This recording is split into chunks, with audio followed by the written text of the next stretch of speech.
মসজিদ থেকে জুতা চুরি করতো এক চোর, কিন্তু সে একদিন শুনতে পেল ওই রাজ্যের বাদশাহ ঘোষণা দিয়েছে যে 40 দিন 5 ওয়াক্ত নামাজ প্রথম তাকবীরের সহিত আদায় করতে পারবে বাদশাহ তার মেয়েকে তার সাথে বিয়ে দিবে। এটা শুনে ছেলেটি জুতা চুরি ছেড়ে দিল এবং তখন থেকে 5 ওয়াক্ত নামাজ প্রথম তাকবীরের সহিত আদায় করা শুরু করে দিল।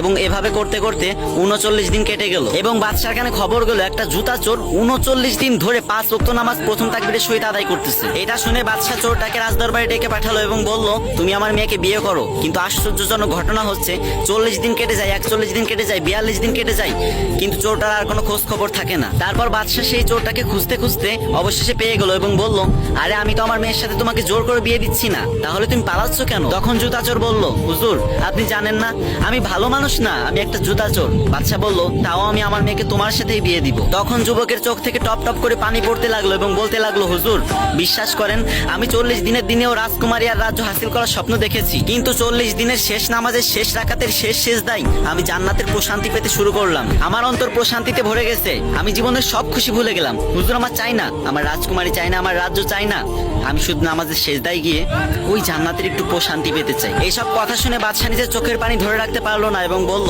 এই রাজ্যের একমাত্র যোগ্য রাজা তুমি। পরবর্তীতে সেই জুতা চোরের সাথে বাদশার মেয়ের বিয়ে হলো। কি কেউ কি আমিন বলবেন না?